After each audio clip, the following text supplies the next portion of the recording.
with Dean Patino. Uh, Dean has created board games. He has written about them. So he's an author as well. Um, he's done it all.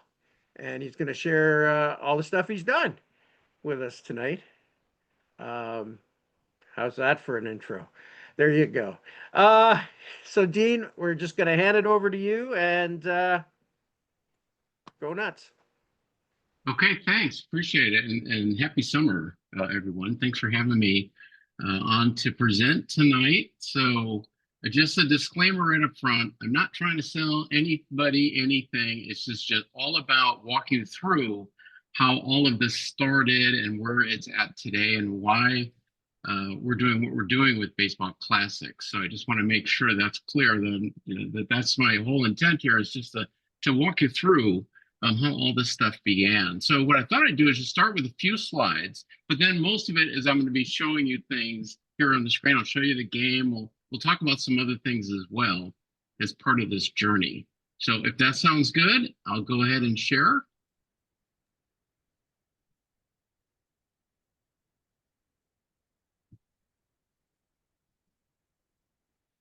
Okay, so Baseball Classics. There's a story, of course, behind any of these games that get created, but I first created the game and actually came up with the concept in about 1984, but really created the game in 1986 and started selling it shortly afterwards. So the reason I started Baseball Classics is that I played a lot of baseball board games with my buddies in the neighborhood. We'd all get together, play Stratomatic. Each of us had different teams, and we got the same teams every year, so we'd get together and play. And then ultimately, going into high school, that was all kind of through grade school and even into junior high. But then going to high school, really kind of put that aside a little bit. I mean, with my buddies, but I would play board games on my own here and there. But then I moved to California to take a job with ABC Television. And then I came and I had quite a bit of downtime. So I kind of missed playing the board games. So I came back to get them when I came back to visit, and my mom threw out, again, you know the story about baseball cards getting thrown out. She threw out all my board games. I'm like, Mom, what? All the board games? Threw out every one of them. They were in the closet, cleaned them all out. So she threw out all the board games. So here I am in going back to Southern California, and I'm thinking, okay, now I got to order like Stratomatic or something. And you know, back then, we're talking about in the mid 80s, it wasn't like today where you can get something fairly quick, especially on Amazon. I mean, what, 6 to 8 weeks or whatever, right? You guys know how that goes back then. So again, she threw out all these games that I had, and my favorite game of all time, and you guys can probably, a lot of you can probably relate to this, is this game right here. So this was my favorite one of all the games that I had and played, was Sports Illustrated All-Time All-Star baseball game. And I thought, that's the game that I want. But again, to try to get that game, let alone order it and wait, I'm like, this is going to take forever. So I thought, okay, I don't want to wait that long. So I'm just going to create my own baseball board game. So again, this is about mid 80s, 1985. And so I thought, okay, well, I'm going to create a board game. And this is the first, and here, I'll show you guys. Actually, I'll show you this after. I'll go through these slides real quick, then I'll bring you back to how this was originally created. But this is why I created, because all the games were thrown out. So my mom actually did me a favor by throwing out so I could create this game. I had no intention to go to market with the game. It wasn't my purpose at all. It was just so I could play a baseball board game. So I created a game, and I thought, what's the name of this game? It's got to have baseball in it. And I want it to be classic, but yet still modern. So this is really what the design looked like. I mean, I hand wrote out what you can see in the lower right-hand corner, what the game looked like initially. And it was just, based on these percentages from 1 to 100 and how they did. And I had different ratings for them. And you can see it had a little bit of color coding even back then, because the color coding, of course, from the Sports Illustrated All-Time All-Star game, that had color coding throughout. And hopefully you guys are familiar with that game. So I thought, well, okay, I should, have something like that incorporated. I used the Sports Encyclopedia of Baseball and the regular baseball encyclopedia, the dark blue cover, real thick, like about that thick. And I would input all these stats. So I was working on computers back in 1984. So I was already into that. And I thought, okay, I can use spreadsheets to start creating this game. So that's what you see here is a printout of what it looked like. And I wouldn't say it was beautiful, but this is how I started selling the game. It looked like this up here up in the top part. So this, again, this handwritten part was my prototype for it. And what I would do is I would take it to work with me. And there was another guy that I became buds with, and he was a big baseball fan. So I said, "Well, I try this game." So I played this game, and he encouraged me to say, "Yeah, this game is good. It's worth playing." So I thought, okay, well, then maybe I'll try to sell it. So I did. I took out ads in different publications. Here's one of the original ones that I did. I took it out back then. I was living in Simi Valley, California at the time. So I took out the ad. You can see the ad here, and that's the ad that you see in the lower left-hand corner. And I had a PO box, and the game started selling like crazy. The PO box was stuffed with envelopes with checks. People buying this game, and what I did is I offered it. They could buy any team or season from 1901 to present. And then I had the all-time All-Stars too, just like what Sports Illustrated had. So that was a top seller. But people were ordering any kind of teams, and nobody was really doing it at the time. I'm not sure if APBA back then was doing that, offering any teams. And I know today it's even really hard to find. But I thought, this is what I want. I want to build a game that I want to play. I want to be able to play any team I want. I don't want to be limited to just this team or that team. So we fast forward to today. So Baseball Classics, I eventually hired a graphic artist because my first design of a game box was horrific. And he created, I said, I want it to be classic yet modern for the logo. So he created the logo and the design and all of that. So he did a beautiful job. And he's been with me now for probably about, I don't know, it's got to be 25 years or so. Still with me today, doing all the graphic art work that I asked him to do. But what's different about Baseball Classics, because one of the things, my career is in software. And one of the things I learned about software is you have to have, and this applies, of course, to so many different businesses, but unique business value. What is special about what you offer compared to anybody else? So I thought, okay, well, I have to offer any teams from 1901 to present. So we've been doing this since 1987, offering any of these teams, 1986, 87, offering all these teams. And you can still do that today, and including the Negro Leagues. You get any team you want, any combination, put together whatever game you want with Baseball Classics. So that's been very, very popular. And then the statistical accuracy, when I first came out with the game, and I got, I'm not sure how soon it was after, but it was fairly soon after, but I got some emails from guys that were claiming that they were part of a statistical baseball committee, and they said, your game's not accurate. When you play the game, it's not going to be accurate. The results are not going to turn out. And it was batter versus pitcher. I thought, how could that be?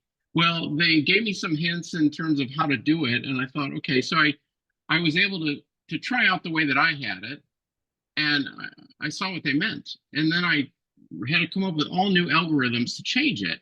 I needed to make sure this game was statistically accurate, because otherwise it would just be a disaster. So I worked really hard to do that. And so it's been statistically accurate for a long time. And over the last 6 years, we're the only baseball board game company that has simulated the World Series game, each one with the actual lineups that are submitted by the managers of both teams. And we simulate it using Baseball Classics before the game is played. We email all the results out to all our community, thousands of people, so they can see. So there's no cheating or anything.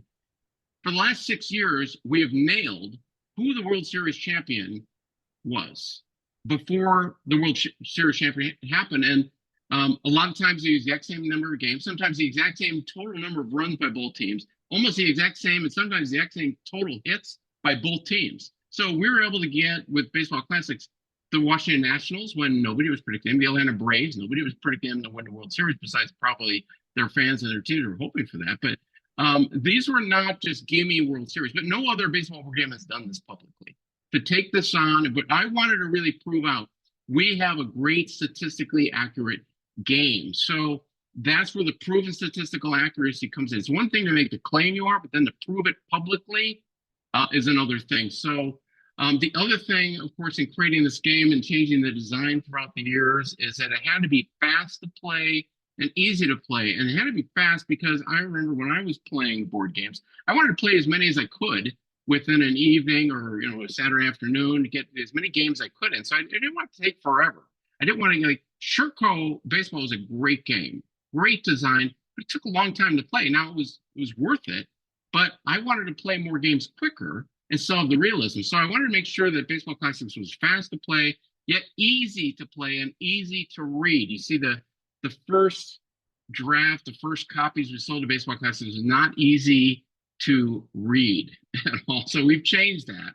And then again, you have to have the authentic, Major League Baseball realism to it. So over the years, we've incorporated all kinds of cool stuff. And you see a lot of these things in other games too, and other games as well, rather. But we came out with our own real-time Major League Baseball ballparks, designed exact same ballparks and all of that. So anyway, we've put a lot of authenticity into the game. So there's 3 playing levels: beginner, intermediate, advanced. So the ones that want to do the beginner level, that's fine. If they want the intermediate level, and if they want like anything that can happen in a Major League Baseball game, that's what the advanced level is for. So our customers can pick and choose which level they prefer. The color coding is a big deal. Again, I mentioned this game. You guys are familiar with this, but again, just like these, right? We have to do color coding. And there's so many reasons for that, but we know in the real world here, just about everything's color coded, right? And we know a stop sign is red and all kinds of other things. Hospital signs are blue and stoplights are red, white, and blue. So, or red, white, and green. So I wanted to make sure we had the same kind of color coding in the game, because to me, that's what made the Sports Illustrated game so fun and easy to play as well, because of the color coding. You can remember if a player batted lefty or righty, or was a switch hitter, just by the colors. You can remember all that stuff. So, of course, you have to have the split and the overall ratings. So initially, we just had overall ratings, and then many years ago, we added the split ratings, lefty, righty. So those are on our player cards. And then we've recently added analytics on top of the cards, into the cards. I want to make sure everything built in, as much as possible is built in. So when somebody gets one of our games, gets our player cards, they've got like everything they need right there in that card. They don't have to look up a bunch of charts. I mean, we do have some charting. We'll talk about that coming up. Then the other thing we've added is this real-time gameplay. So you could estimate how long a home run was hit. What was the exit rate velocity of that home run?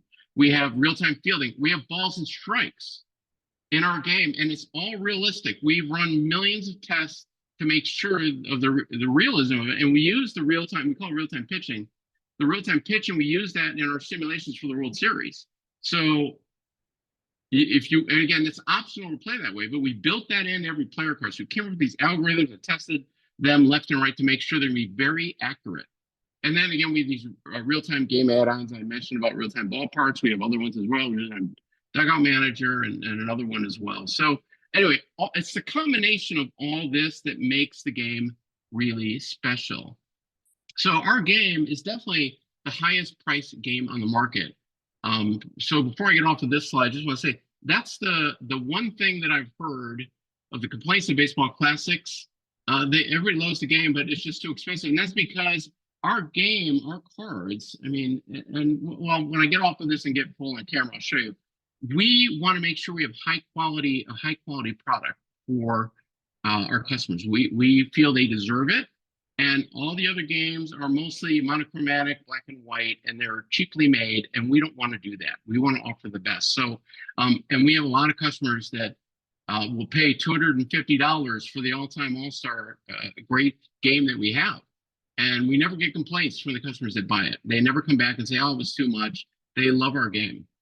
Okay. So, but what we had to do next then is really continue this journey with Baseball Classics. Because one thing to have a board game, is another thing, we wanted to have some additional ways for them to enjoy Major League Baseball, the game they love.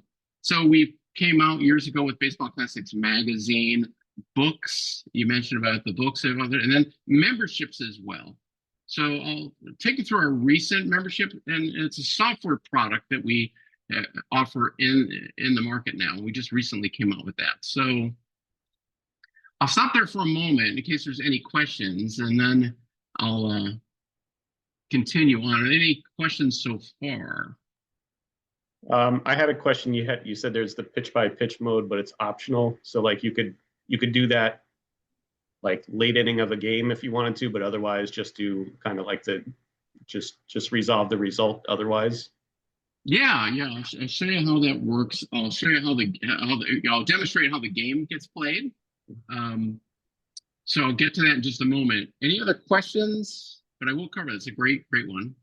I have a few. Maybe I'll save them till you get through your presentation. But I will say Okay. that I'm a fan of the SI color coding.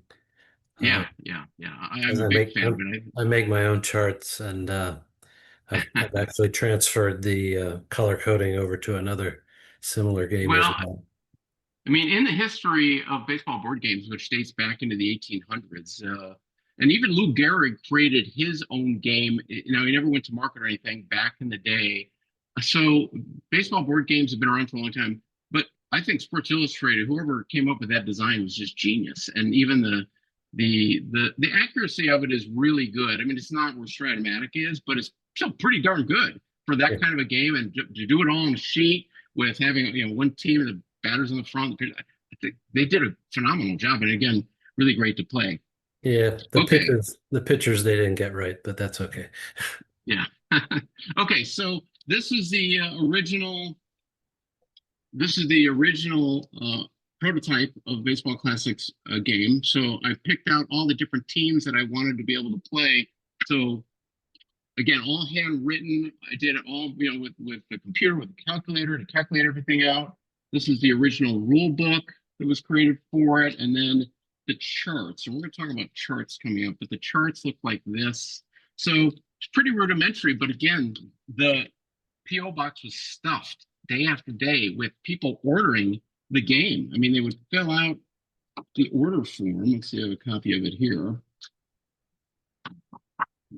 They'd fill out this order form, and then again, we were filling these games, so they would get it would look like this. This is really what how the teams would come. So again, not easy to read it all, but this is what it was like back in the 80s.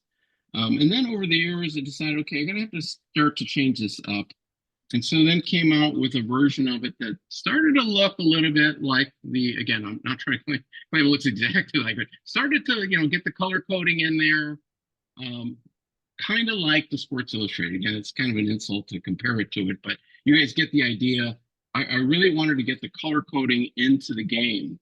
So as we look at today, the way the cards are, there's two different editions of the cards. So we have, and this again, it's a batter pitcher format. So the batter cards look like this. So that's the overall, and you can see the analytics, and it's all color coded in there. You'll even see this QR code, so you can get and find out what the latest baseball scores are and all that. All built into the card. There's the balls and strikes over there. So you could play and not use the balls and strikes, but you can play and use the ball strikes, wild pitches, foul balls, all that good stuff. Swinging strikes, called strikes, all that. The backside is the lefty righty of the card. And you can see we use these color-coded icons as well for the different ratings. We have this, what we do is we'll color code the ratings of the players and how they do lefty versus righty. So let's see if I can find, here's Johnny Blanchard. You can see again. So it's, again, green is best, then yellow, then blue, then red. So you can look at the card and just look at the rating up on top. And just like that, know this player is really good against lefties, or really bad, and so on and so forth. That's what we wanted in the cards. We wanted one look to go, wow, I get it. I mean, you could look at the ratings and you could say, wow, I get it as well, especially the analytics. But we wanted all of this in one card. Now, the other thing too is the size of the card. We compare it to the competition, and the competition card is pretty small, again, monochromatic. And for our demographic, which is typically gentlemen 50 and older, they don't want to look at small little cards. Stratomatic, which again is a great game, but you can see their cards, again, are easy, pretty easy to read, of course, but the backside for their lefty righty compared to how we is, and it's a smaller card. You can see how it's a smaller card. So that's what we want to do. I mean, of course, the big king out there has been Stratomatic for a long, long time. So again, there's no knock on Stratomatic. We just wanted to create a product that was more like Sports Illustrated, but in a card, and add more to it, because we had some room to work with, right? We could put the analytics on there. We can have ratings on there, how we rate all the players, because we have a database of all the players from 1901 to present, including all the Negro Leagues, how they did all the fielding, pitching, so on and so forth. So we wanted to, we came up with the rating system for that. There's, again, the real-time fielding that's over here on this column, this outer column. So again, there's the realism is definitely all in this game, built into the cards. So again, you're rolling the dice. So you would roll. You notice the other thing we did too. Let's get a picture card. So we just get a picture card here. I'll just use this side of the card. So you can see the icons there. So you can identify. Now, of course, you can tell pretty much right away if there's a batter or picture card. But we wanted to make it really simple, and so we include this classic wooden dice. So we had to find a special company to create this dice that matched these icons. So when you roll the dice. You're rolling this dice with 4. Let me put these together here. 4 6-sided color-coded dice. So you roll that batter die with these, and then you sum up what the result is, because again, it's 4 6-sided dice. It's pretty easy, which way to go. And same thing for lefty-righty, for facing a lefty pitcher, righty pitcher, which column to look at. So that's there. Now, as far as the charts, that was another thing that really bugged me about the other board games that I played. The charts were typically ginormous. I mean, if you guys are familiar with other board games, again, I'm not trying to criticize them, just pointing out why we did what we did.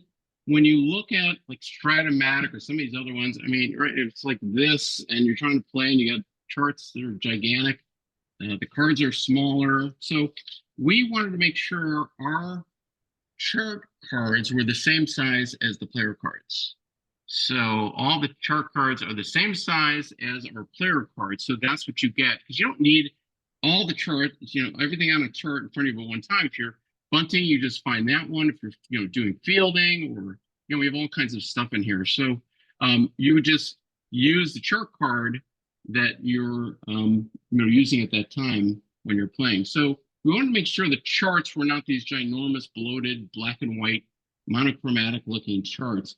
Now, the other thing we did is we came up, our graphic artist came up with this game board. Now, when I first started shipping baseball classics, we didn't have a game board. And somebody asked me, "You have a game board?" I'm like, "No." It's like, "You have game, you need a game board." I'm like, "Okay." So a graphic artist came up with what we call the score field. And you can see we added the balls and strikes in there as well. And this one's magnetic, this version of it. So you can keep track of your game that way. We have scorecards as well. And then let's see what else to show you. You can, when you order the game, you can get it when our customers order, I should say. When our customers order the game, they can order it and have it manufactured by us and we ship it, or they can download the game and then they print it out. So we've got the download version, which is really nice. It prints out great. We made sure that the printing here, again, that's what they get. So they get whatever teams they want. And so we have, again, a number of orders for that. But I will say, most of our customers want to order the game where we manufacture it and ship it. It's obviously less expensive for them to order the game via download, but they prefer we manufacture it, which we're fine with. So those are some of the game parts. Now, we do have another edition of the game. So the reason I came up with this is that it's like buying different cars. I mean, you might have 2 cars in your family or more, but you're not getting the same car typically, right? So you might get a Jeep and something else. So I thought, same thing, pizzas, right? Different things. So let's come up with a different version of the game. So it plays essentially the same way, and the statistical accuracy is really incredible on this as well, the way this works. But you would play it with the same, hold on a second, let me grab this dice. You would roll the dice with the same, let's do it this way, the same wooden batter pitcher die, but then you have 2 black and 2 white 6-sided dice. You add those up, and this is lefty righty or overall as well, and you would just cross-reference then based on that roll, and then come in here. So it started to look, this was kind of the closest version of the card to look like the all-time all-star greats from Sports Illustrated. So that's how that card is designed. So you can get either game edition. You could order any team you want in this format or this format. And again, this format comes in, they both come in with split ratings if you want. Now, these cards over here, you can only get overall or the split lefty righty. Where these cards automatically come with both the overall and the lefty righty. So these cards over here would come just like if it was overall like that, and then the backside, we're going to make it black and white because the ink, for us to manufacture these cards with it, and it's high quality. These are high quality cards. The ink here is super high quality. This is not cheap ink that we use. So that's why the price of our game is up too, because the expense to print these out is quite a bit. I don't know if I have a split lefty righty card handy here. I don't for that version, but anyway, you can get a lefty righty. So we carry both editions of the game for our customers to be able to buy. So again, just based on their choice. So the chart cards are the same size for those.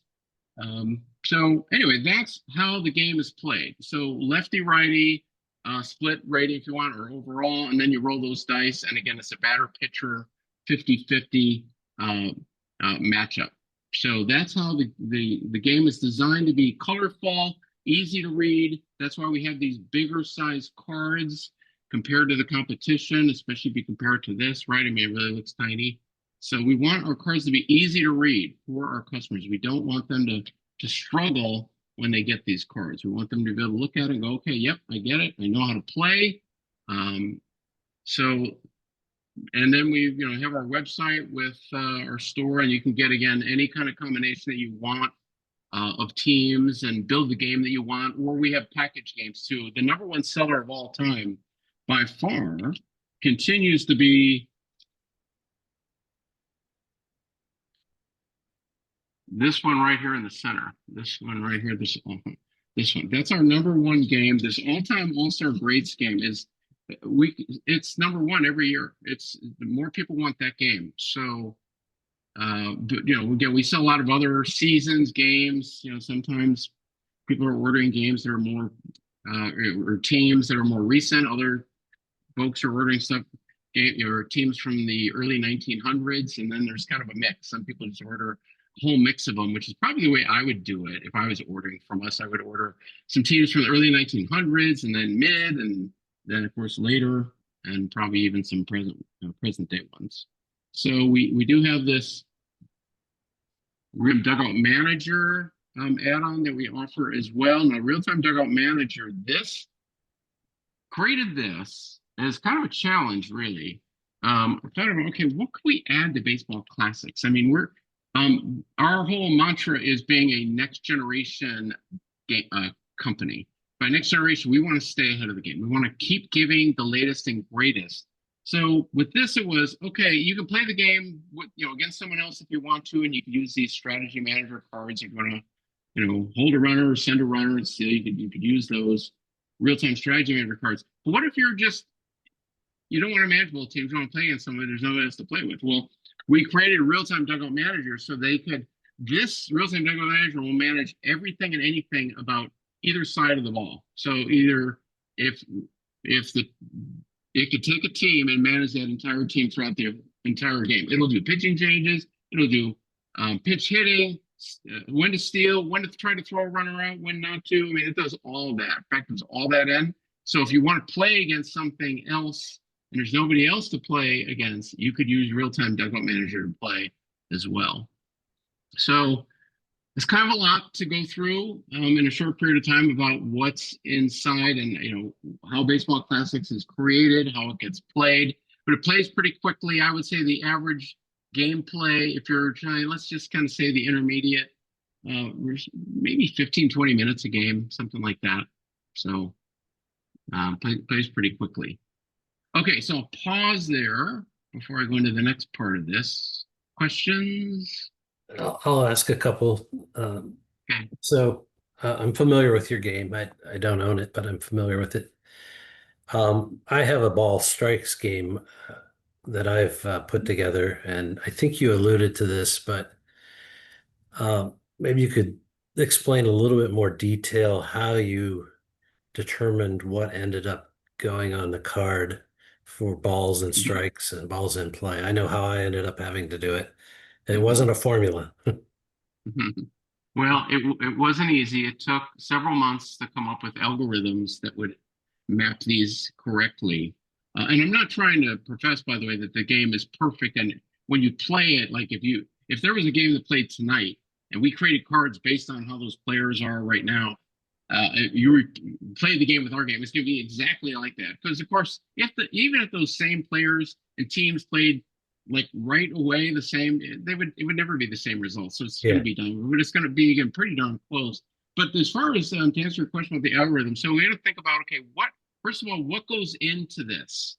The whole reason I came up with it is I was watching a ball game on TV. Now this was many years ago, and I thought, well, look at this. They're calling balls and strikes. Of course. I mean, how come Baseball Classic doesn't have these games? Don't have that. I mean, yeah, we've seen the games that are invented back in the day with cards that have a ball and a strike and foul ball, but that's not the same. I mean, I'm talking about realistic how this player will perform or how Hayward would perform as well as the strike. So I thought, okay, gotta add that onto it has to be on the cards. It can't be, you see, we put as much on the cards as we can. So, but well, first of all, what has to go on there? Well, you have to have a ball, you have to have a swinging strike, a called strike, because then you can strike them out, throw them out.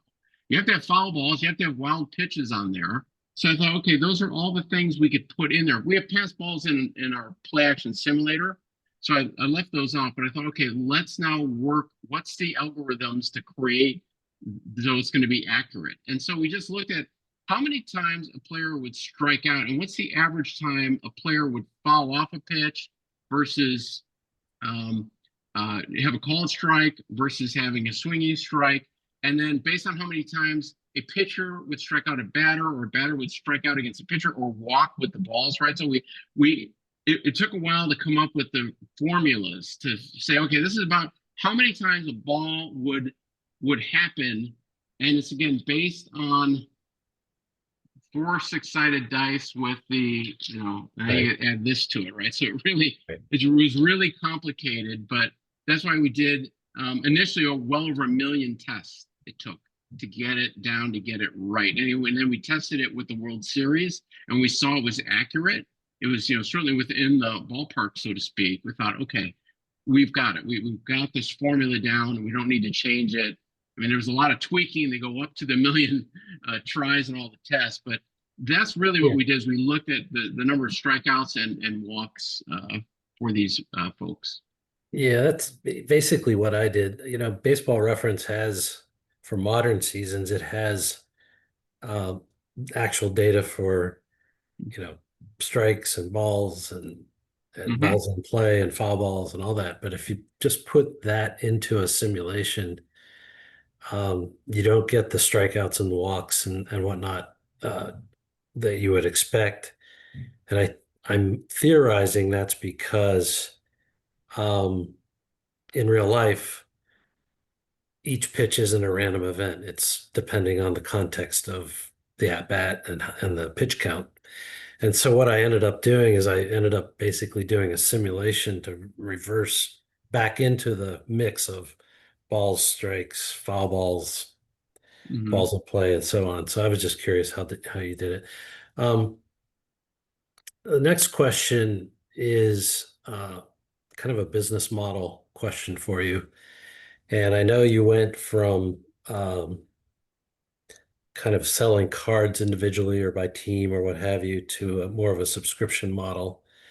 And so part A of the question is, what was the thinking behind that? And then part B is, I can guess the answer, but a lot of gaming companies will provide their player cards in PDF form um, Mhm. as a more economical choice for people who don't have the money to spend for the premium product that you sell.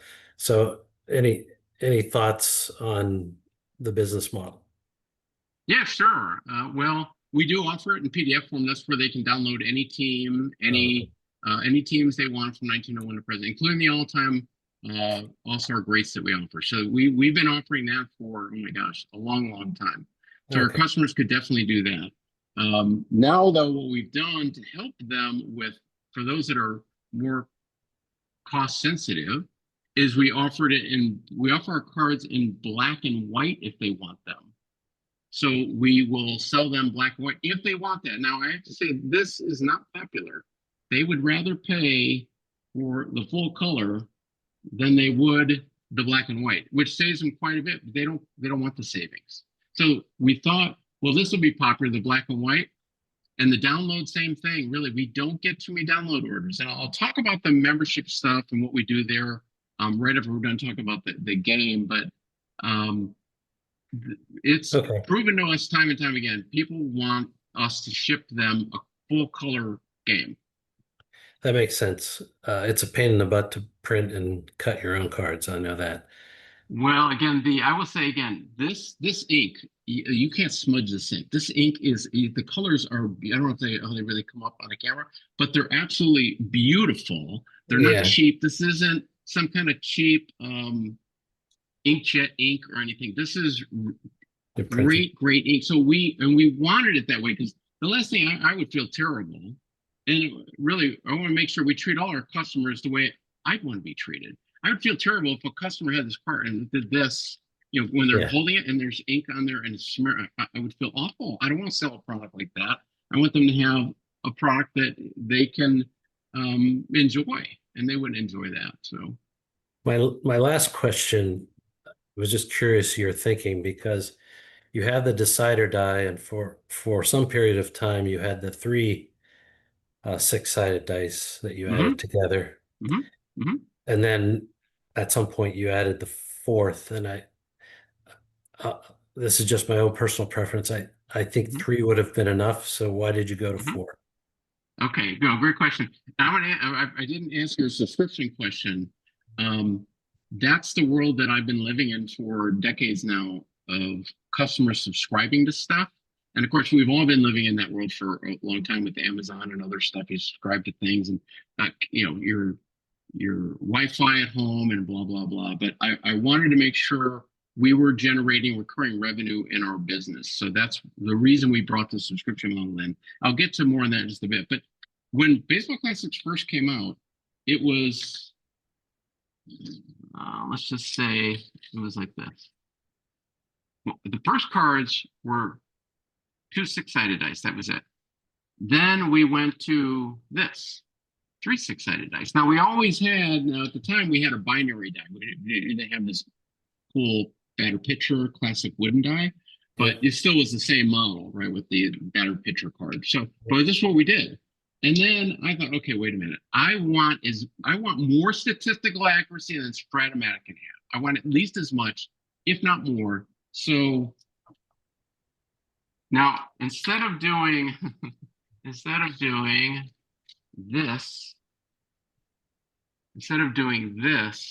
I thought, okay, in designing the game, we're going to have to do it this way to have these color-coded dice, because then I could have gameplay chart cards that use the different color. They use the different colored dice that we have. So, for example, this card, you would just add up the red, white, and blue. This card, you would just look at the blue die from the same roll. So it's one roll of the batter pitcher, and you could tell where the ball was hit, who it was hit to, if it was fielded cleanly, or if there was an error. And what kind of an error? Was it a 2-base error or 1-base? All one roll. I didn't want to have like, okay, roll and roll and roll and roll. So we went to this for the most statistical accuracy we can get with our game. So that's why I went with the 4, because again, I'll never forget. And I have to thank those guys that that rightly so told me the game was inaccurate. Well, this is way back in the 80s. Of course, I felt bad when they said that. First, I thought, there's no way, that can't be possible. But then when I got some letters in the mail too, and I'm like, uh-oh, I better check this. This has to be right. So anyway. Yeah. I suspect that was mostly about the 50-50 engine and less about the number of dice. Yes, yeah. It was. Okay. And then the other thing too with the 4 dice is that, and this I think is it's a really important point, and nobody really talks about this. I've mentioned it in a couple of articles and emails I've done, but to me, it takes more brain power to sum these up than it does these 3, than it does these 2. I want Baseball Classics to make sure that people are thinking. They have to really use their brain to add this up. So a good example of my son came. He was in college at the time. Now he was a straight A student through high school and college. He was an honor student and all that. So he came home like his junior year in between break. And so at that time, and this was many years ago, I said, okay, I created Baseball Classics like this, and I wasn't available publicly or anything. I thought, well, I want to try 4 dice. And so, here's him, this honor student, and he was used to playing with 3 dice. So we get down and roll the dice, and he's like, 12. She had a tough time adding up that 4th dice with all of them together. And I thought, okay, I know it's a little bit harder, but it's good for your brain to challenge your brain. And that's what, again, Baseball Classics, I wanted to do that for folks. I want it to be challenging their brain, continue to keep it sharp. And, so that's what I like about the 4 dice. The 3 dice could have been fine. And again, you still get really good statistical accuracy, but the 4 dice really take it up a whole nother level, which I love. Again, I want the game to be realistic. I want when Babe Ruth faces Nolan Ryan from whichever seasons you're playing them, I want the results to be just like what would happen if they face each other. We have run so many tests with Baseball Classics on the accuracy. When Aaron Judge clobbered all those home runs years ago, 70 plus home or 70 home runs, whatever it was back then, I took his card and I took it against the Major League pitching that same season. We ran it over and over and over and over again, and he kept coming up with right around that same amount of home runs. And then I even gave that in a spreadsheet in terms of people could put it in there and they could try it out themselves, and they'll see that Aaron Judge is going to hit that many home runs with our game. And I have other tests. I had Joe DiMaggio's hitting streak. How possible would it be for Joe DiMaggio facing the same type of pitching to have a 56-game hitting streak that season? I wanted to see for myself. Now, there's many articles written about it and many hypotheses and probabilities of how that would happen. What we discovered in our testing, it was about once in a million years that would happen again. That's how hard it was for DiMaggio to do what he did. And we tested this millions and millions and millions of times to make sure that the results were going to be just like that. And so that's the kind of stuff we do behind the scenes to make sure our game is rock solid, that we could stand behind it with our, with that product and then other products we have as well. Thank you. Yeah, sure. Okay, any other questions before I get to the next section of this? Okay, the next section, and again, jump in with any questions, guys. Anytime you have stuff you want to address right as I'm going through it, was, okay, so Baseball Classics has this baseball board game, and it's great, but what about, what else could we do for our customers? And that was, okay, so, I mean, as baseball fans, we all love baseball magazines and books and all that, so I thought, we got to have that. So years ago, created Baseball Classics magazine. Now, I used to put it out in print, but we don't do that anymore. It's just PDF version, but came out with Baseball Classics magazine, which covers topics from 1901 to present. So we still publish this today. I mean, it's not in hard copy form, but I'll show you on our membership site where members can get that. And then books. I thought, okay, then I have to start publishing some books. So behind me is a stack of books, and I just published the 10th book. So all self-published on Amazon. And it's the Hall's 20th Century Players. So these books, now this book is based on our top-selling game. It has all the same teams and players that are in there in our game. So what we do is every year we go through and we update the all-time all-star great players from every team, whoever wore those uniforms.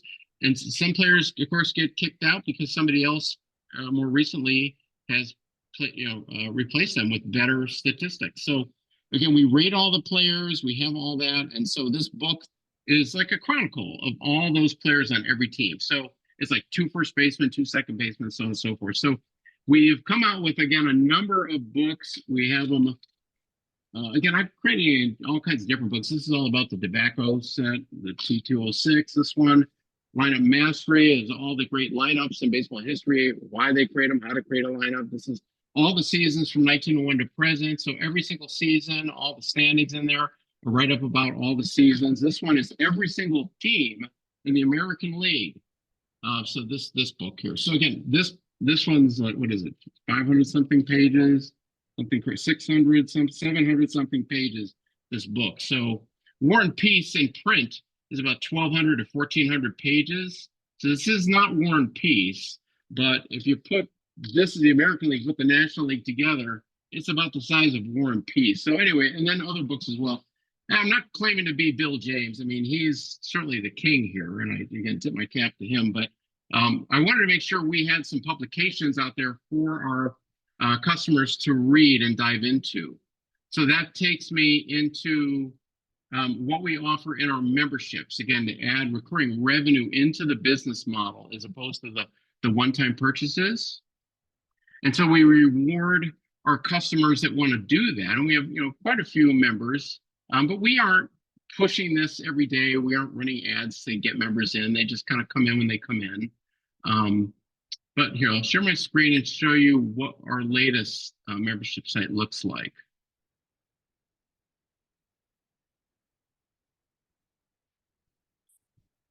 Okay, this is it over here. Let's see, maybe we can, hold on a second.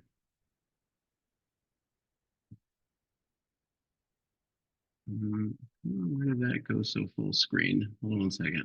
There we go. Okay, just move it over here. All right, so for our members, what happens is that, again, they can sign up, and we first came out with a membership that we call Baseball Classics Cloud. That's any teams from 1901 to present, and we gave them a lifetime membership. They can download any teams they want and print them out. That was with our older version based on the 3 6-sided dice. That's, again, a lifetime version. So we have that here. We have, it's Baseball Classics Cloud that they can get into and get any teams they want from 1901 to present. So we have come out with this new product here called GM Suite. And I'll tell you about GM Suite in just a moment, why we created it that way. But we have all of our gaming stuff is right here. So for those people that are in the cloud and want to, get into the cloud, they can get to it right here. But we have, again, all our game parts are here. We have instant lineups. Every score sheet from 1906 to present is in there. You can print out the score sheet. The lineups are just like what they had there. They're going to be in there. You can download, print them out. All our game parts are here. A web score field. So if you want to play the game with the cards, but then keep track of it on your phone, and play the game that way. This is an animated score field that we have. So again, you can go full screen with it if you want to. Again, it really looks great. So it takes a moment initially to load until it gets cached, but all of this is all animated, and we have a umpire clicker that it syncs up with the score field game board, and it adds up the dice and all that good stuff. So anyway, the gaming section has all of our game parts in here for certain members that we have. Not every member gets that. And then on the homepage, we have just, what's the latest going on in Major League Baseball. Here's kind of an overview for what's happening. The scores will scroll at the bottom eventually, or if it's keeping track of what games are coming up, it'll scroll on there at the bottom as well. So we also have our Major League Baseball library here, which everybody that is a member then gets access to our library of our 10 books and Baseball Classics magazine. They get all the issues. There's all the books that we have. So they're all, of course, ebooks. Now, all these books are available on Amazon, but our members get them for free to download. They can download the whole book. You can even get a 7-day trial and download all the books. And if you don't want to stay as a member, you could leave and you get all the books. So same with the magazine. Here's Baseball Classics magazine. Here's all the magazine issues we have, so you can open them up, download them. You can read them all the different topics we have in there. And then our blog is over here as well. So we update this every day with kind of the latest top story gets put in here. So again, all kinds of stories in here again every day. We call it Diamond Buzz. So all of that, there's plenty of reading within our Major League Baseball library, between our blog, between our magazine issues, and all these books, which have now thousands of pages of baseball content for our members to be able to enjoy. So again, we just released this book just today into our membership site. So this, again, that's the Hall's 20th Century Player. So again, it lists every single player that was elected, inducted in the Hall of Fame within the 20th century. So they're all there is a write-up about each one. So we want to make sure that with that book that there's something that we hope Major League Baseball fans, they read it, will learn something new about that player they didn't really know about. So we did a lot of research on that and put that together. So there's a picture of every player in there. Some of these books, this book here, this is the oldest known published baseball book. So it's public domain. You could find the book, again, just as a PDF.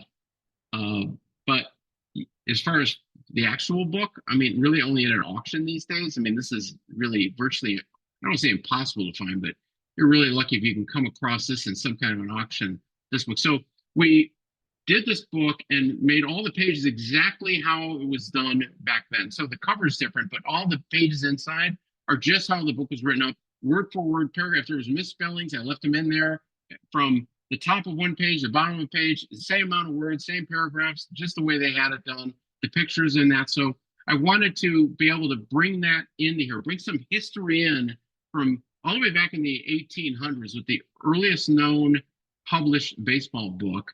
And then Christy Mathewson's What I Did Here. And there's a number of renditions of his pitching in a pinch book, but we added 100 player photos. So every player he talks about in the book added the photo of that player.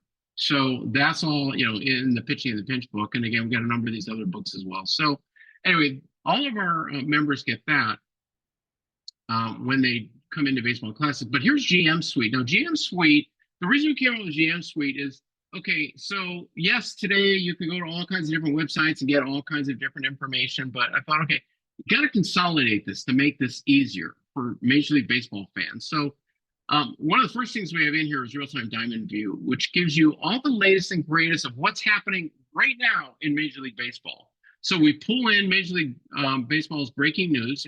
This is all from MLB. We've got trade rumors in here as well. We bring that in too. And of course, you get to all these others, and minor league baseball. So we want to make sure we cover all of those. Now you can use the menu system up here, and you can scroll through. You can see what we have in here, where every day this is updated. Only brand new content. You won't see the same thing over and over and over again. We don't do it that way.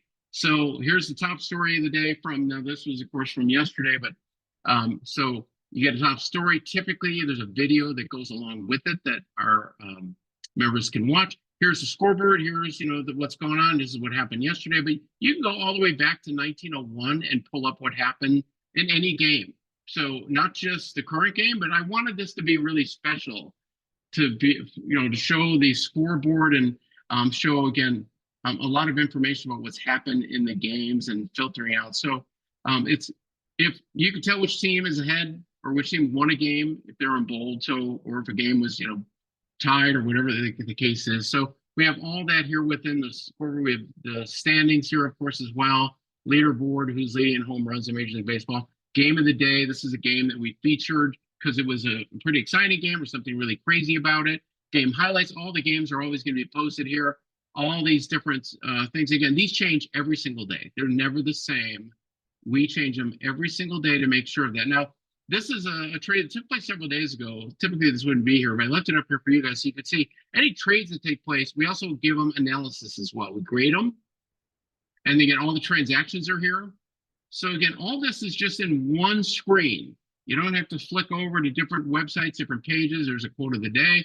So all that is in Real-Time Diamond View. So that's just one thing you get within GM Suite, right over here.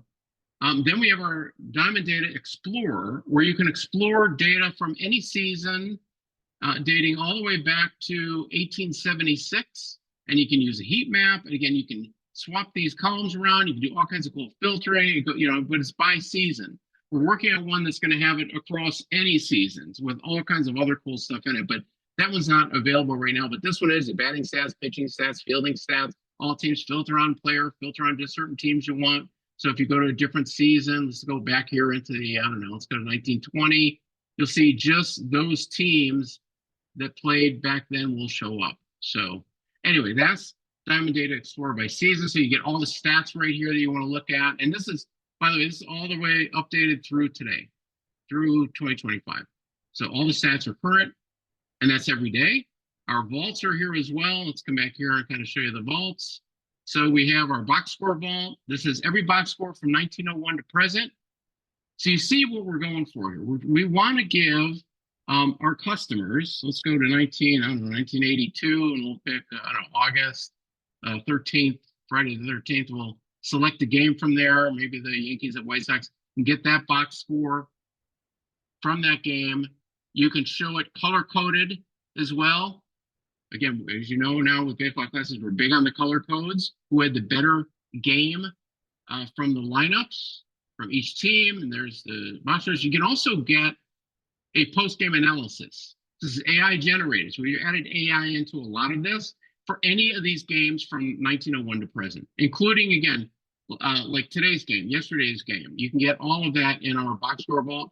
There's roster vault, works similar to that, but of course you're getting the rosters. You also, when you pick on a roster, we'll just pick this first one here. So when you click on one of these players, you get the bio of that player. You get a full season recap, again, all the way back from 1901 to present on the roster vault. So all of that is here. And you see how I wanted to make sure we put all of this into one simple area. So people are having to go from website to website and go to all these different places. Here's Baseball AI. This is a pretty cool technology. It does leverage OpenAI, which is ChatGPT's backend engine, but you could ask it, and it knows about baseball. So you could ask it all kinds of cool questions, and you can even speak to it if you want, and it'll give you the answers here. So again, this goes on and on with Baseball AI. Then we have our Diamond Scout, so you can compare two players here from any teams you want from 2025 all the way down to 1876. And it will generate a scouting report to let you know how they would do against each other. So you pick the season, pick the team, pick the player from that team. Once it loads up there's all the players, pick the player, and then go ahead and you can have at it with this and get a full Diamond Scout report. So that's here as well. And then we recently have added in our Ask the Legends series. So you can ask any Hall of Famer to give you a game analysis about any game from 1901 to present, or you can just have a Q&A with them. Same with managers, same with broadcasters. So come over here. And again, this is a separate add-on that we've just recently brought in. So you can again pick a game from, I don't know, let's pick July 4th. But again, you go all the way back to 1901 if you want to. Load the games, pick the game, pick whichever game you want. I don't know, just pick this one. And then you can ask some player in the Hall of Fame, give me the analysis of that game. Or if you don't want the game analysis, just go right here and start asking questions of Chipper Jones or whoever it is you want to pick from, and they will answer it just like they would answer it. You can ask it about lineups and strategies. What would you do with this? Should Pete Rose be in the Hall of Fame or not? What would you do? So on and so forth. So you can ask all kinds of stuff here within our Ask the Legends series here. And again, we have the managers in there and the legendary broadcasters to give you their take. And then last but not least, just a fun little game here. Put this in to sharpen the mind of baseball fans. It's a guessing game. It will populate a question here and then allow you to guess any player. It's going to pick a player or manager from 1901 to present. It's going to give you up to 5 clues. So when you get it right, it'll let you know. But if you don't get it right, either way, at the end of it, it's going to give you a complete bio of that player or manager. So again, just a fun little game to, again, sharpen them, make you think. Baseball classics, I'm big on that. I want our customers to be thinking, and statistics. I want them to be, calculating in their head how these, all these players when they face each other, when you're playing the game, or if you're just doing this. So all of that is in our GM suite. And then again, they get access to the full library here as well with all these books that they can do, click on. Again, here's the latest book. So you open it up and then you get right to it. You can, again, download it, print it out, whatever you want to do, but that's just a look at that one as well. So that's everything that we have within Baseball Classics today, but we've been innovating from the beginning. So you guys have, I've walked you through a journey of what we started with, handwriting out these ratings of these players, to where we're at today with Baseball Classics offering now GM Suite as a software as a service product, a SaaS-based product for baseball fans, so they don't have to go all over the place. Now, for those that want to go all over the place, go to all these different websites, we totally respect that.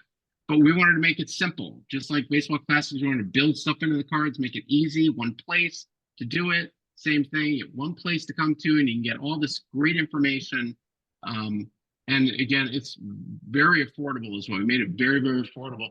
If somebody joins and gets GM Suite, there's not just a 7-day free trial, but it comes out to about a penny an hour for a month to have GM Suite. That's all, just a penny an hour. So one guy commented that, oh my gosh, it's so expensive. I thought, a penny an hour, is that too much money to pay? What's a Starbucks coffee cost?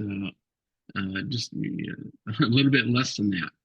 So anyway, that's what I have for you guys with Baseball Classics. Happy to answer any more questions that you have about, again, the business model or what we're doing or what's coming up next for Baseball Classics. We're always coming up with new ideas and new things we want to do because we're here to serve Major League Baseball fans. That's really what we're all about. We want to make the experience as great an experience as we can for them. That's why we've innovated. We could have stayed with our game that we first created, that you guys saw in the black and white and all that, but we've been innovating to make it better and better for our customers.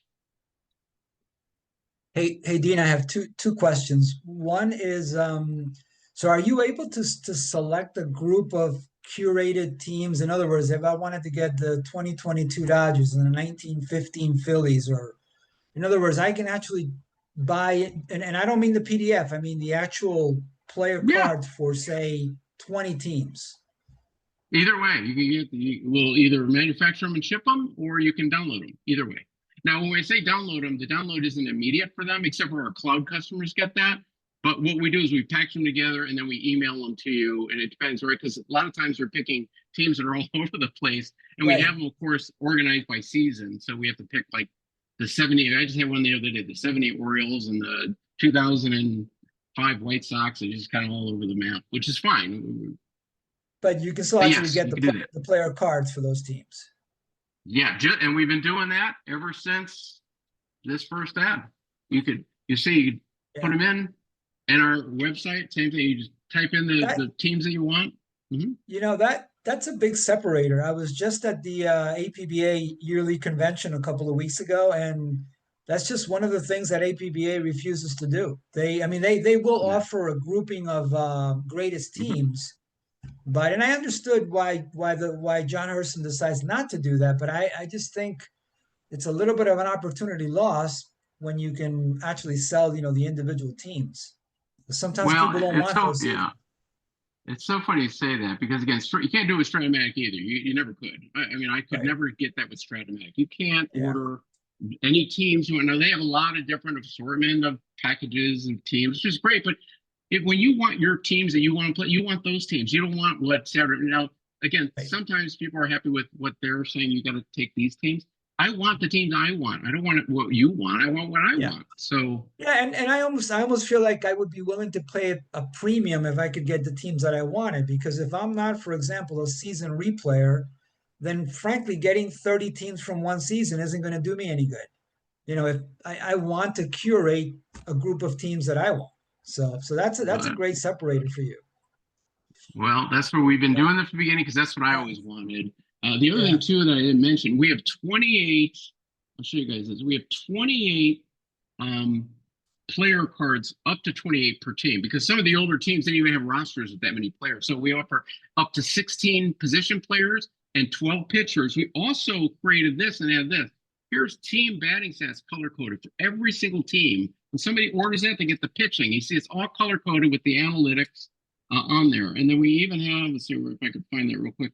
We have the overall team card. So you could look and say, if I want to play, what would be a good matchup? The 2016 Cubs against some other team. And I could look at their cards and go, wow, look at the ratings here, because we color code them. Yellow, right? It's green, yellow, blue.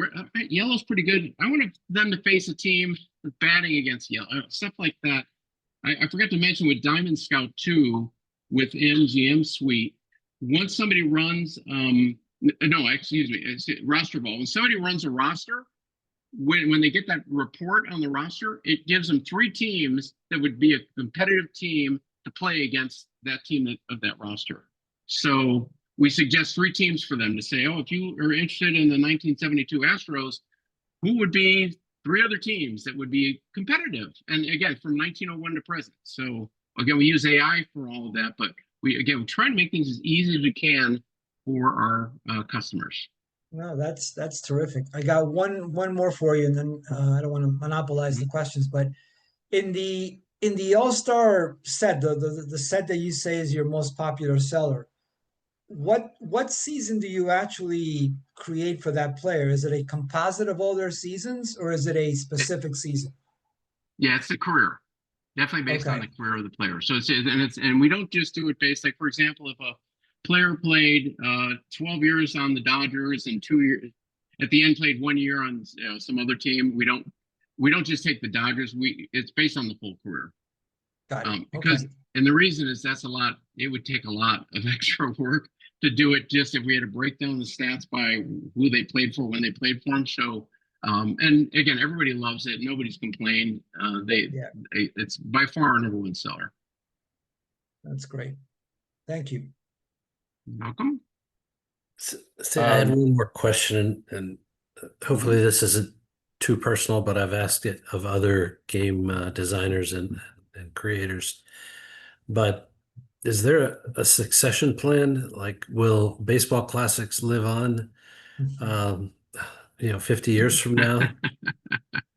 Well, I hope I'm around in 50 years, but it's probably unlikely. But All right, I'll try. But I would 75 say years from that it's likely that the family will continue on with baseball classics. Right now, the family's been involved for many decades behind the scenes with baseball classics. I'm the front for it, but believe me, this doesn't happen just with me. There's many other people that I've have hired and have hired in the past that have worked for baseball classics to help create all this stuff.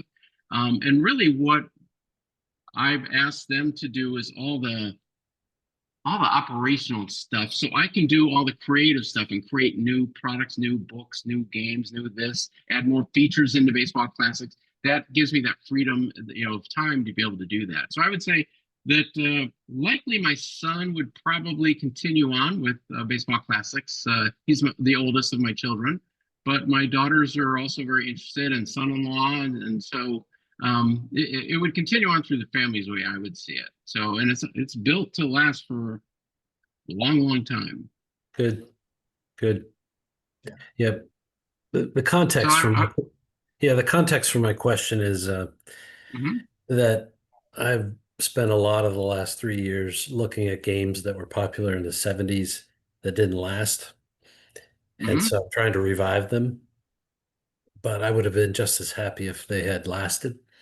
And I worry about certain other modern games that are kind of one-man shows, and what happens if there isn't a plan. Sure, long-term. yeah, So, that's fair. Now, thanks Sports for Illustrated with Avalon Hill stopped theirs because their sales were down. yeah. So they stopped that, but sometimes it is the founder goes away or whatever the case may be. Yeah, a lot of But games yeah, suffered because of licensing. The Players Association and whatnot was being demanding in many respects, and that killed well, killed a lot of games. in what way were they demanding? Well, they wanted a licensing fee to use the players' names, so there was one game, Big League Manager, which was in the 60s till at least I think the late 60s. And so how they got around it is at the top of the card, if it was like Tom House, they put dash, dash, dash, slash, dash, dash, dash, dash, dash, and you had to write in the name. Other companies went out of business. And then if you read the Hal Richmond bio, I think they finally came to some reasonable agreement to use the players' names. And so Stratomatic was able to continue on. But I'm no legal expert nor historians, but that's just an interesting historical context to this whole hobby. Well, there was a federal court ruling in St. Louis. The St. Louis federal court ruled, and this was with fantasy baseball. This is now probably 20 years or so ago, maybe 15, 20. Anyway, what Major League Baseball wanted to be able to collect fees from them because they're using all the player names and stats and all that. And it was ruled that you cannot, that's public domain information. You do not own a Major League Baseball. So that gave all of us, board game designers and creators, and of course all the fantasy baseball game companies, the right to be able to use all these player names, all the stats. It's all public domain. So there's no problem with that. But maybe back then, before that ruling, I could see where that would be an issue. But today, we're free and clear to be able to use whatever player names, stats. Now, we can't use the logos, of course. That's off limits. So you'll never see a logo of a Major League Baseball team here, unless someday we go to Major League Baseball and say, hey, you want to license the game? That's a different story. But we're always very sensitive and want to honor that for Major League Baseball. But that's why we use all the team names and player names and all the stats, because it's all public domain. Great. Thank you.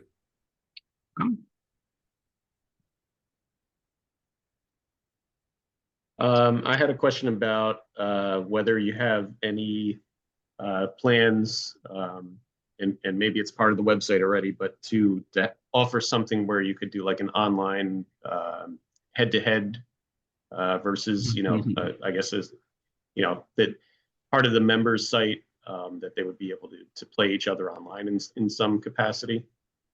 Well, I'm glad you brought that up, because I wanted to mention that. And we have tried now 2 times to hire companies that were, these are mobile app companies that do mobile app games. And we tried 2 times and paid a lot of money to these companies to create baseball classics as a app. And not a web app, but an actual app you would get like on your iPhone or whatever, your Google phone, from the Google store. They failed miserably both times. They couldn't even come close. And again, this is after many months of working with them.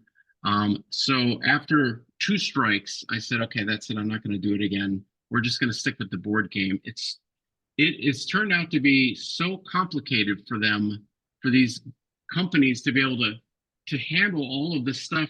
When people, and of course, not this group, but a lot of people where we've known baseball's so boring. It's so boring. Baseball game is so boring. There's so much that happens in a Major League Baseball game. So many things that are going on at the same time, and so many things to think about. These companies that I approached, and they all said, "Oh, we can handle, we can do it." And I vetted them out compared to other companies too. It's just way over their head. They just could not do it. Now, Stratomatic has recently come out with their version of it. They had the Windows version. Now they have their current version of it. They're trying to do it as a web app, and I think a mobile app as well. I mean, if it's 2 different code bases, they're going to have a heck of a time trying to do with that. Again, my background is software, so I say good luck to them with that. I mean, to me, that's a very costly way to try to run your business, and maybe they can handle it. So good for them, but I don't want any more part of that. We tried it again, and it's just not worth it. It's too much of they just can't do it. I mean, I've told the companies too, look, you guys have tried, you failed, so I can't have you fail. You have to be able to deliver this. And yeah, we got it, we can do it. I mean, some of the simplest of things you would think, like folks like us would think would be so simple for them to keep track of. They could not do it. And I wanted some animation in it, and it just failed. So anyway, there's no plans for mobile baseball classics anymore. We're happy with the board game. Now, the Web Scorefield game board, that's fine. That works as a web app, and we're going to We developed that within Baseball Classics. We didn't go out to a third party for that, so we control all that code, and we're fine with that. And we have some enhancement plans for it, but we're going to take our business into more and more of the subscription model for recurring revenue to protect the business. So like GM Suite that's come out, which is not a board game, has nothing to do with a board game. It's for we wanted to expand our business into that model. We still, of course, have the game, but we are going to do this at some point. The plan is this year. All these beautiful cards that you see, these cards are only going to be available for download. And we're going to create them. Instead, Baseball Classics is going to offer them very similar to this. Now, we have to work out the mechanics still to make sure the statistical accuracy is as close as this is. And of course, we won't be copying the design completely, but we're going to be color coding just like we do today. And so we'll ship on these because it's going to make the game a lot easier for us to be able to manufacture. It's going to lower the cost for our customers. And the cards, if they want them, they're going to have to download them and print them. But that's a business decision because, again, I will tell you, if you guys knew how much we spent on ink every year, it's an insane amount just on the ink. It's insane. And it's just, it's a lot. And I don't want to put our company through all that expense when we can still create a really great game. Since we all, most of us or any of us that have played that Sports Illustrated Avalon Hill game know how great that was to play. We can still create a really great game that'll be very statistically accurate, but the cards are going to go away. That means all the cards. So they'll be available in download only, still full color and all that. I mean, we're not taking anything away. We already have them all. We have the engine that creates them and all that stuff, but we're going to move to a team sheet model for print. And of course, you could download them too, but for print. At some point this year, I don't know when yet. We haven't gotten there yet, but that's the plan for us. So that's the next big thing coming out of our company will be that. And then we'll continue to look on the whole software side with for Major League Baseball fans in general, like with GM Suite. One other question, is there like a threshold, like a minimum for you to create a card for a player as far as like the number of at-bats or innings pitched? Well, it's a great question. We will go as low as I think about 4 at-bats and maybe 1 innings pitched. That's pretty tough to generate a card like that. If they have 4 at-bats, hopefully it's more like 6 plate appearances with, some walks or something, or hit by pitch. Give me something to put on the card besides say, just all strikeouts or something, or all groundouts, something like that. So for pitchers, we, probably 2 innings. And what we do is we always try to card up to 28 players per team. When we don't, it's only because that team just didn't have a roster like that. And of course, the more recent teams, we don't have a problem with that. There's a couple teams, like the 75 Reds, I think they only have 11 pitchers we could card because that's all they had. They didn't need a lot. They had such a great team. They're like, that's all we need. We don't need, like today's world, right? I mean, look how many pitchers the Dodgers have already used, right? So when we go to create the Dodgers for 2025 season, that's gonna be like, all right, here's 50 pitchers we have to go through. Of course, it wasn't like that back in the day. So most times we're okay. So following up on Derek's question and the answer you just gave, you do end up with some weird looking cards, and then when you do the left-right splits, then you divide all that by half, and you're going to end up with some other. Yeah, I would say that's our toughest challenge is when we have somebody with 4 at-bats and we do the split side of the card. Yeah, I personally, when I make my homebrew cards, I have a much higher cutoff, and then I just make a card that embodies everybody else, and I call it a fringe batter, or fringe pitcher, because that's probably more realistic. And I actually just heard, I just watched a video from Keith Avalone from Play Games, who's going to be a guest here in the fall, and he mentioned the same idea, but just in the last few weeks, there was a big, called debate on the Delphi forum about splits, for example. And there's one game creator, he may have been a guest here in the past, who will normalize some of the data, I guess I would say, as opposed to just putting it into the formula and putting it on the card. And there's two schools of thought as to which is the right answer. But I'm getting the sense that whatever the stats are, that's what ends up on the card for you. Well, the reason we'll go down to, like, again, to get that 16th position player or that 12th pitcher, and again, that doesn't happen too often. It's pretty rare, I will say. But the reason we go down that low is that, I'm such a big fan of the statistical accuracy, is that when we create a card like that, let's say it's based on 3 at-bats or something like that, we don't expect our customers to then bet that guy 500 times in a season. If he only had 3, and we show you the at-bats he has, or if he had walk, then just use him that often. That's it. Don't play him. Or now, if you want to, you can, of course. Yeah. That's the spirit of it, is that that's how that team used them. And so we create the card. It's going to be wonky, right? You might have all strikeouts or something, and his like lefty had 1 at bat and struck out every time, so it's going to be all strikeouts. Well, then just give him 1 at bat. Facing a lefty. That solves most of it, unless he's not been used and he comes up with the bases loaded in the bottom of the 9th of the World Series or something, and then well, yeah.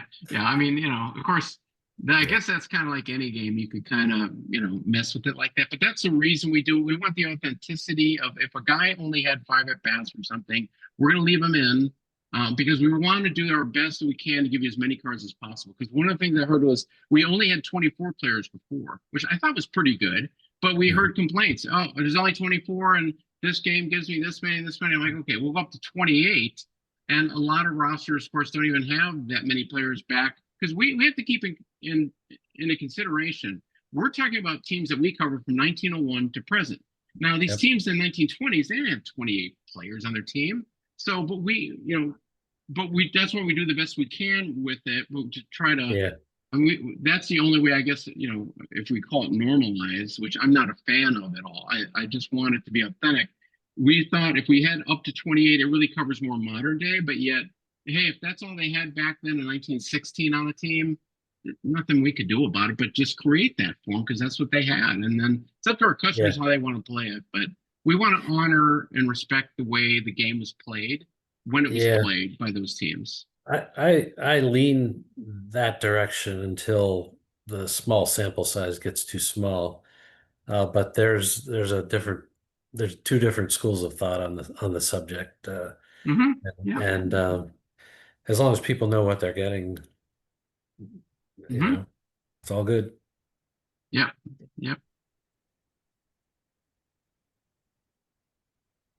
Okay, well, unless there's any other questions, thanks so much for having me as a guest. Really appreciate it. And you guys taking the time out of your day and your evening to listen to me talk about baseball classics.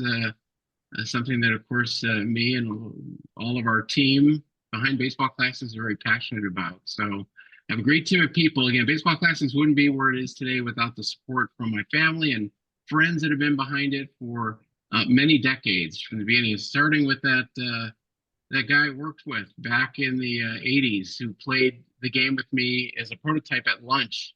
And I'd say, which team do you want to play? And I would make that team up and bring it to lunch. And he was very encouraging and said, you should do this. So, so Dean, so great to be with you guys. Dean, who has your company predicted to win the World Series this year? We get asked that question every year, and it's the same answer every year, is that we don't do any predictions with Baseball Classics, because friends and families have, hey, could you use it for Vegas to determine an outcome of a game that's going to be played that night? I'm like, no, we don't do that. So what we do is we do the simulation of each game before it's played based on those actual lineups that are submitted by both managers, and we let Baseball Classics determine. So that's how we do it. Now, I don't know if we're going to continue to do that. I mean, we've done it 6 years in a row, which is a lot to do. That's a lot. I mean, we're putting our neck on the line. You guys, I hope you guys can appreciate that. We're putting our reputation on the line to say, hey, our game is this accurate that we're going to show you that this is how accurate we think it is, and it's worked out for 6 years. But one of these years it's probably not going to work out. It's the nature of numbers, right? I'm not trying to act like it's going to be this prediction engine model thing. I mean, there's nothing like that. It's just all Yeah. probabilities, right? Like these Yeah, dice rolls, statistics I mean, statistics yeah. would say you've been lucky, but that's not to say that your game isn't accurate. It just Mhm. means, there's a lot of variability in statistics. Well, when you can get 6 in a row, and the number of runs, total runs scored, and hits scored, or hits from both teams, either right on target or very close to it, and we even track the strikeouts and the walks as well. It's pretty good. It's more than luck to do that. It's taken us a lot of effort to get there, but I will say, yes, statistically, with the probability of all these crazy dice that we, roll and play, there's definitely going to be some fortune involved in that too. But I don't know if we're going to do it this year, but when we've challenged our Major League Baseball fans out there, and we tell them, hey, if you could beat us, you'll get a free game or free this, or we're going to give you an award if you can out predict us. So we give them a form to fill out to say how many games, who do you think is going to win the World Series and how many games, how many hits total, and so on and so forth. So it's a lot of fun to do, but I don't know if we're going to do it again this year. We'll see. Time will tell. I just I don't figured know, you've Dean. done so many simulations, you should be able to tell us who's going to win.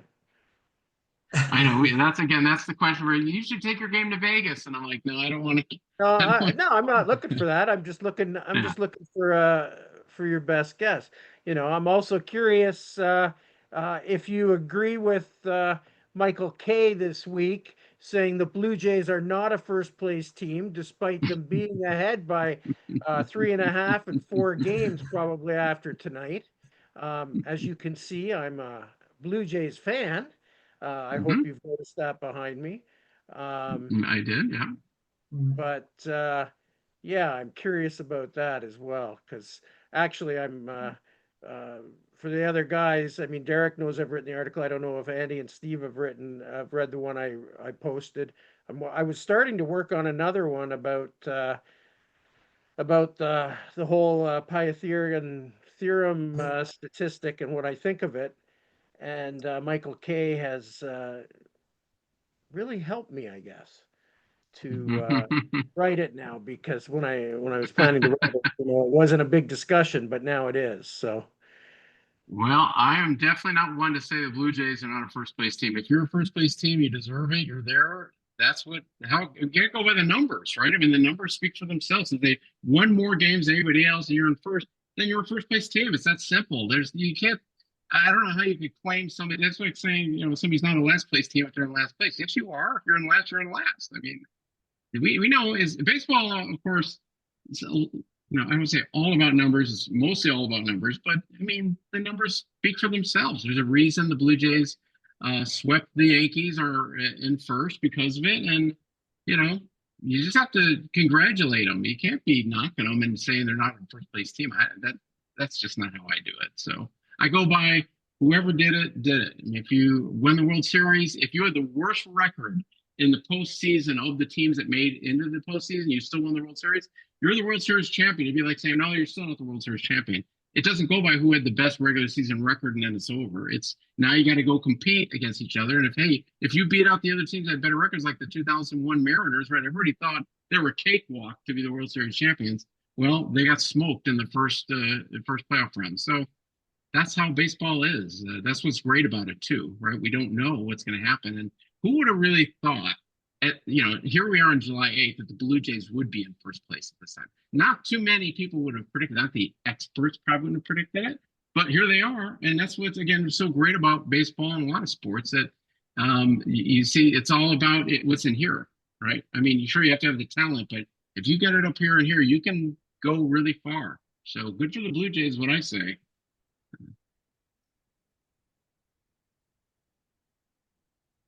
Andy, Steve, you got anything you want to add? No, I'm good. Thank you, Dean. Yep. Thank you, Dean. Great Thanks, presentation. guys. Yeah, thanks for having me. Really appreciate Okay. it. Great to be with you guys, and hope to Yes. see you again.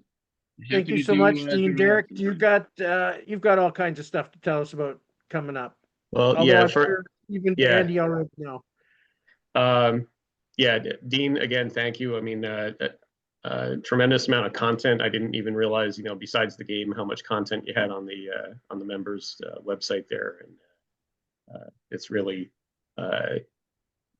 nice to be able to kind of, like you said, you're not searching all over for that stuff. It seems like it's neatly arranged and kind of user-friendly site to drill down and find what you're looking for. So kudos to you, and hopefully continued success with the game. So upcoming meetings, we have August 26th, 8 p.m. Eastern, with Steve Shaw. He's the creator of High Leverage Baseball. And the other one that we have scheduled so far is Keith Avalone on October 21st, 8 p.m. Eastern. He is the designer of History Maker Baseball. So that's pretty much all I've got at the moment. Sounds good. Anybody got anything they want to talk about or add on? Okay. Well, thank you Blue everybody Jays. for coming tonight.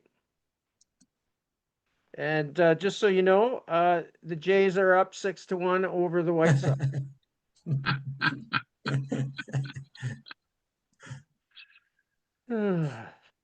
That you Thanks, could guys. predict. Appreciate it. That Yeah. you could predict. Yeah. Yeah, thanks, Dean. Thanks again. Yeah. Thank you, everyone. Bye, everybody. Have a good night. See you guys. Yep. Bye. All right.